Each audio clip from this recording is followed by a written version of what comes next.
आज हम बात करेंगे very important topic physical policy. पिछले वीडियो में हमने बात किया था मॉनेटरी पॉलिसी के बारे में। मॉनेटरी पॉलिसी क्या होता है, उसके ऑब्जेक्टिव्स क्या क्या हैं, उसके टूल्स क्या क्या हैं, जैसे CRR, SLR, repo rate, reverse repo rate. तो वो सब टूल्स के बारे में हमने बात किया था। इस वाले वीडियो में बात करेंगे फिजिकल पॉलिसी के बारे में। दोनों का काम एक ही है, मॉनेटरी पॉलिसी फिजिकल पॉलिसी का दोनों का काम एक ही है, इकोनॉमी को बूस्ट करना। बस फ़र्क ये है कि मॉनेटरी पॉलिसी हमारा RBI रेगुलेट करता है और फिजिकल पॉलिसी हमारा गवर्नमेंट ऑफ इंडिया रेगुलेट करता है। तो अब कैसे पॉलिसी को रेगुलेट करता है इकोनॉमी को बूस्ट करने में, चलिए देखते हैं। तो सबसे पहले ये एक गवर्नमेंट पॉलिसी है जिसको हम लोग जो गवर्नमेंट मार्केट को रेगुलेट करने के लिए लाती है। उसके ऑब्जेक्टिव क्या क्या है? ऑब्वियसली इकोनॉमी को ग्रोथ करना, प्राइस स्टेबिलिटी को लाना, इनइक्वालिटी को रिड्यूस करना। और इन सब चीज़ों का काम का मतलब यही होता है कि हमारा डिमांड बढ़े, प्रोडक्शन बढ़े, एम्प्लॉयमेंट बढ़े, मार्केट में मनी बढ़े और इवेंचुअली हमारा GDP बढ़े। ठीक है, यही सब चीज़ को करने के लिए फिजिकल पॉलिसी को लाया जाता है। ठीक है, नेक्स्ट में अब गवर्नमेंट इसको कैसे रेगुलेट करती है।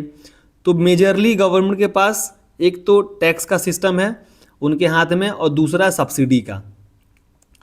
तो गवर्नमेंट क्या करती है कि टैक्स एक सिनेरियो बनता है, एक आप सिनेरियो समझना कि गवर्नमेंट क्या करती है कि टैक्स को इंक्रीज करती है। टैक्स को इंक्रीज कब करती है? जब मार्केट में आपका इन्फ्लेशन हो, महंगाई बहुत ज़्यादा हो, तो गवर्नमेंट क्या करती है उसको रिड्यूस करने के लिए, मार्केट को, महंगाई को कम करने के लिए क्या करती है गवर्नमेंट कि टैक्स को बढ़ा देती है। तो जब टैक्स को बढ़ाएगी तो आपके पास कम पैसे बचेंगे। आपके पास कम कैसे पैसे बचेंगे? अगर मान लो कि अगर आपका इनकम 100 रुपये है, सरकार ने 80 रुपये का टैक्स लगा दिया, आपके हाथ में बचा 20 रुपया। मतलब कि कम पैसे बचेंगे तो कम डिमांड होगा, कम डिमांड होगा तो कम प्रोडक्शन होगा।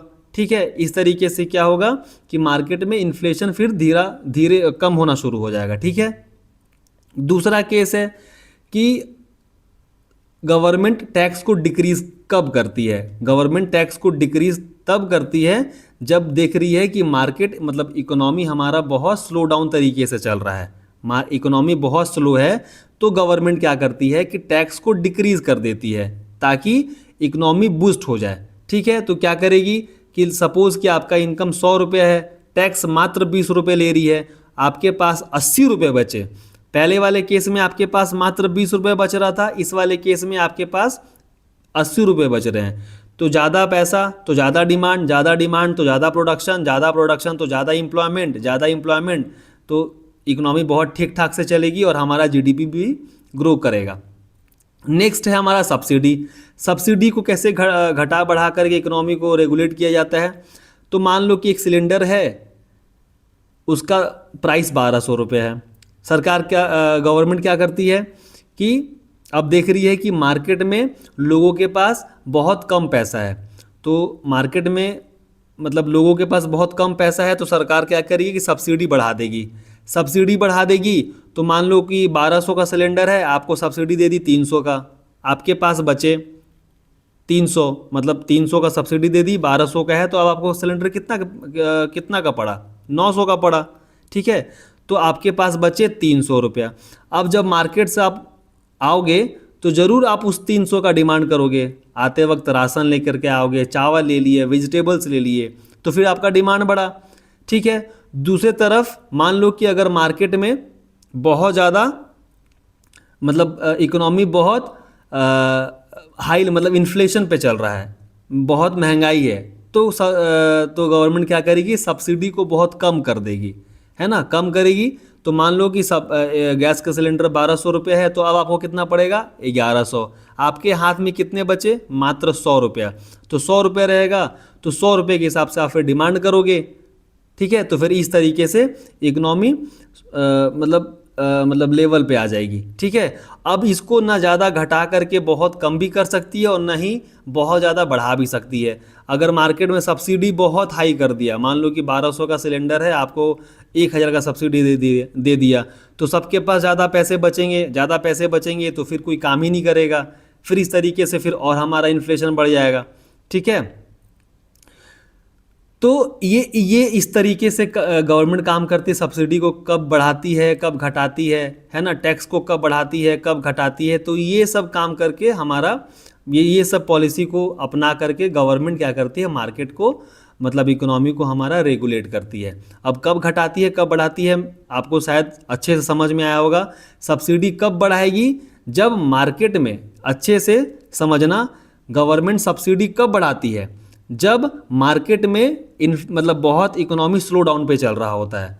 जब इकोनॉमी बहुत स्लो डाउन पे चल रहा होता है तो गवर्नमेंट क्या करती है, सब्सिडी को बढ़ा देती है ताकि मतलब लोगों के पास ज़्यादा पैसा बचे। तो वो जो पैसा बचेगा फिर उससे वो डिमांड क्रिएट करेंगे, फिर मार्केट में पैसा आएगा। ठीक है, अपना वो खर्चे बढ़ा देती है गवर्नमेंट, क्या करती है, अपना एक्सपेंडिचर बढ़ा देती है। ठीक है, ठीक उसी तरीके से सब्सिडी कब घटाती है, जब देखती है कि मार्केट में क्या है, मार्केट में बहुत इन्फ्लेशन है। मार्केट में जब बहुत इन्फ्लेशन रहेगा तो सब्सिडी कम कर देगी, सब्सिडी कम करेगी। तो जब सब्सिडी कम करेगी तो फिर लोगों के पास कम पैसा बचेगा, और जब कम पैसा बचेगा तो कम डिमांड करेंगे, तो फिर इस तरीके से हमारा इन्फ्लेशन भी कम हो जाएगा। ठीक है, फिर नेक्स्ट है, एक काम और गवर्नमेंट करती है, इनइक्वालिटी को रिड्यूस करती है। ठीक है, गवर्नमेंट का काम है कि जो एकदम सक्षम लोग नहीं है उनको सक्षम बनाना। ठीक है, मतलब कि इक्वालिटी का मतलब हो गया कि 1 घंटे का सबके लिए 2 सिनेरियो है। एक ऐसा पेपर है जो 1 घंटे का एग्ज़ाम होता है, ये सबके लिए है, इसको बोलते हैं इक्वालिटी।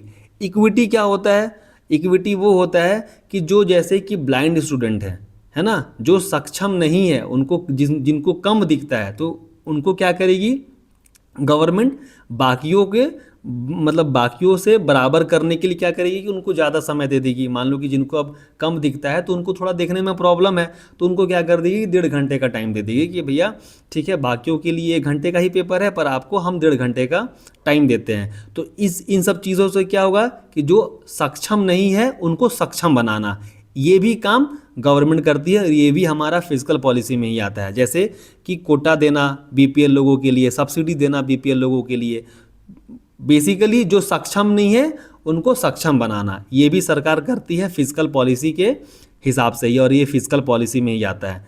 नेक्स्ट हम समझेंगे कि फिजिकल पॉलिसी के क्या क्या कंपोनेंट्स हैं।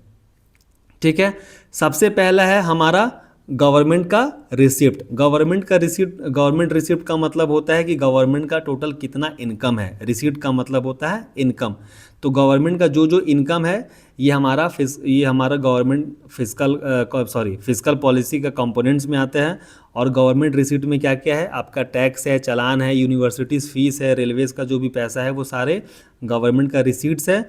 और एक्सपेंडिचर, गवर्नमेंट का एक्सपेंडिचर क्या क्या है, जैसे पेंशन है, सैलरी, इंफ्रास्ट्रक्चर है। ठीक है, ये सब गवर्नमेंट का खर्च है। ठीक है, नेक्स्ट है हमारा पब्लिक डेट। पब्लिक डेट का मतलब है, मान के चलो कि सरकार का इनकम 100 रुपये है, खर्च 150 रुपया है, तो जो 50 रुपये बचा वो हमारा पब्लिक डेट है। इसके बारे में कि फिर वो पैसा कहाँ से आएगा, वो पैसा कैसे उसको चुकाया जाएगा, ये भी हमारा फिजिकल पॉलिसी में ही आता है। और ये फिजिकल पॉलिसी के कंपोनेंट्स है। क्या मतलब, टोटल बेसिकली 3 कंपोनेंट्स हैं। एक आपका गवर्नमेंट का इनकम है, एक आपका गवर्नमेंट का एक्सपेंडिचर है, और एक उनका डेट है कि उन पे कितना कर्ज है। ठीक है, अब हम समझते हैं कि टोटल गवर्नमेंट ऑफ इंडिया का फंड कितना होता है। ठीक है, तो आपको पता ही होगा, आपने पॉलिटी में भी पढ़ा होगा। तो अभी हम इकोनॉमी के पर्सपेक्टिव से देखेंगे कि फंड्स कितने तरीके का होता है।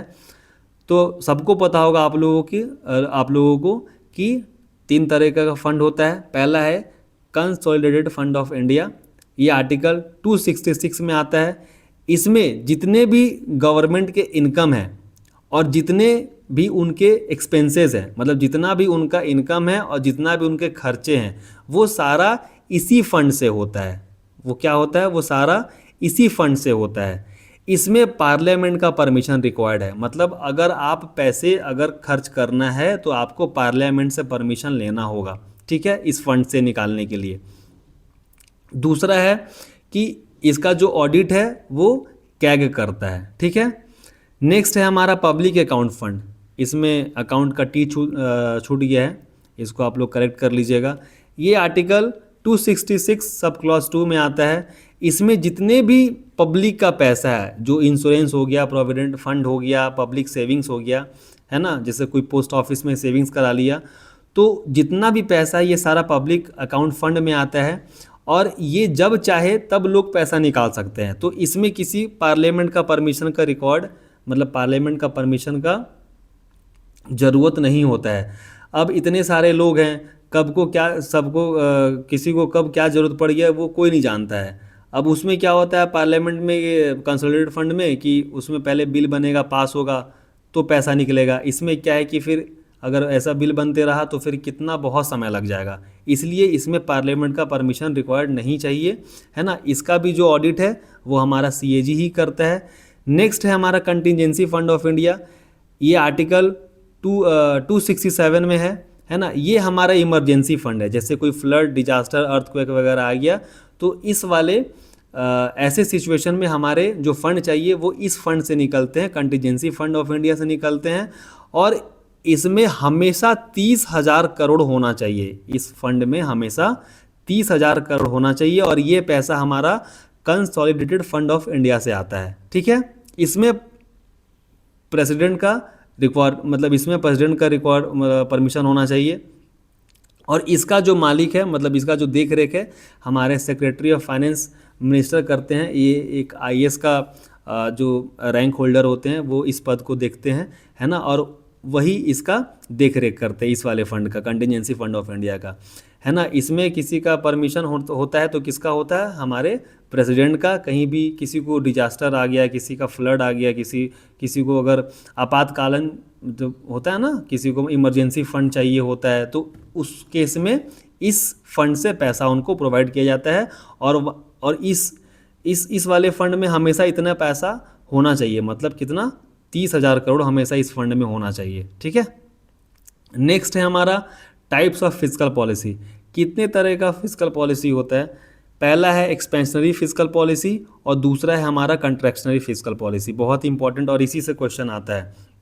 हमने इसके बारे में मॉनेटरी पॉलिसी में भी पढ़ा था और अभी हम फिस्कल पॉलिसी में भी पढ़ेंगे।